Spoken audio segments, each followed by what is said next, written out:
Bonjour à tous. Nous allons quitter le 4e millénaire avant Jésus-Christ, les cités-États, les premières écritures et Gilgamesh pour nous intéresser au monde d'aujourd'hui. La dernière fois, nous avons collé sur le cahier cette carte sur une page de gauche. C'est une carte dont vous reconnaissez les continents, je pense, mais dont la disposition des continents peut vous surprendre. Alors du coup, j'ai colorié un peu les océans, et peut-être ça vous permet de mieux comprendre, de mieux retrouver les continents et les 5 océans que nous avons déjà placés, ainsi que les mers également.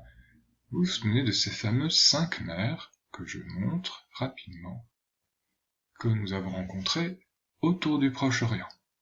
Alors on va s'intéresser à la manière dont la population habite la Terre aujourd'hui.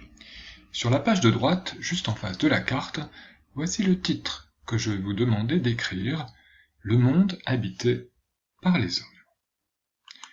Ensuite, avant de commencer un exercice que je vous donne à faire, je vous propose d'observer cette image. C'est une vue depuis un satellite de la Terre la nuit. Et que voit-on? Peut-être, d'abord vous voyez qu'il y a des lumières, ce qui est normal. La nuit, pour des raisons de sécurité et de confort aussi, les hommes illuminent les routes et les villes là où ils en ont les moyens. Globalement, ça permet de voir quels sont les espaces qui sont les plus habités sur la planète. Peut-être vous avez identifié déjà les océans, peut-être même les continents.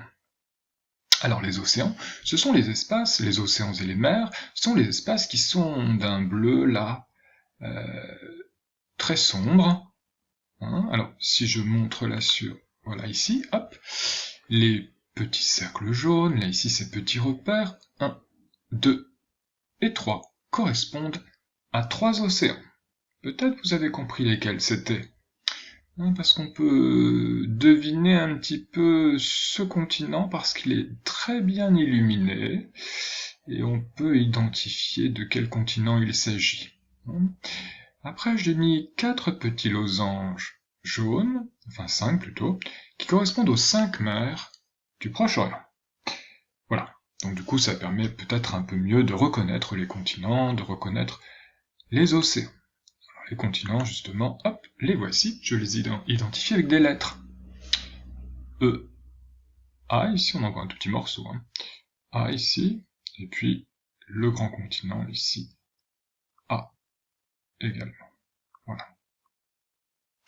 Ça signifie que sur la planète, il y a donc des espaces qui sont très peuplés, et puis il y a des espaces qui sont vides, on le voit bien ici, si je conserve toujours la même vue de la planète, les 2 espaces que j'ai entourés en rouge, j'aurais pu entourer d'autres espaces en rouge, mais ces 2-là, principalement, ont l'air très peuplés, alors que autour, les autres espaces terrestres, ils le sont beaucoup moins.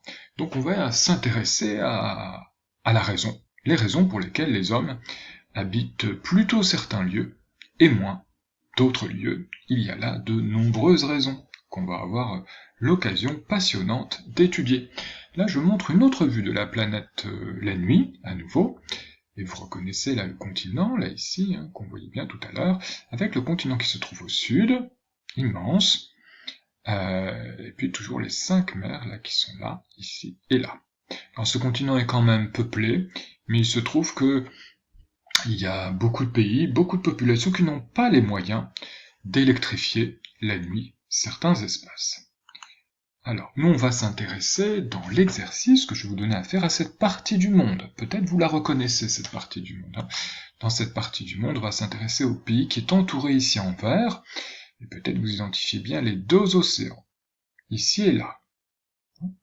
Les fameuses mers dont on parlait tout à l'heure, 1, 2, 3, 4, 5. Elles ont l'air un peu écrasées. Voilà.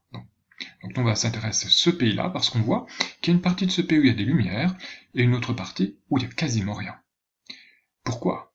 C'est le pays le plus peuplé du monde. Alors ce pays le plus peuplé du monde, un exercice est proposé au sujet de ce pays, c'est la Chine. Aux pages 314 et 315, je vous demandais de répondre aux questions 1, 2, 3 et 4 sur la page exercice, qui est derrière cette page de droite, cette page de cours, donc sur la page de gauche suivante.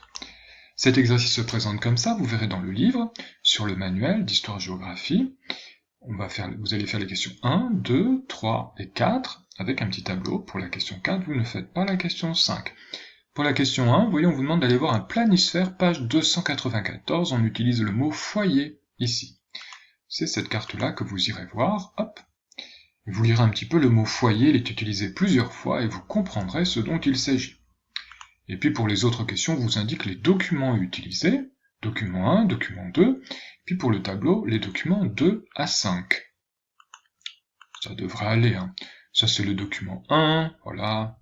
Ça c'est le document 2, c'est un texte, et puis ensuite on vous donne 3 photographies de paysages de la Chine pour réaliser le petit tableau. Cette deuxième photo et cette troisième photo. Voilà, je vous souhaite bon courage, et je vous dis à bientôt.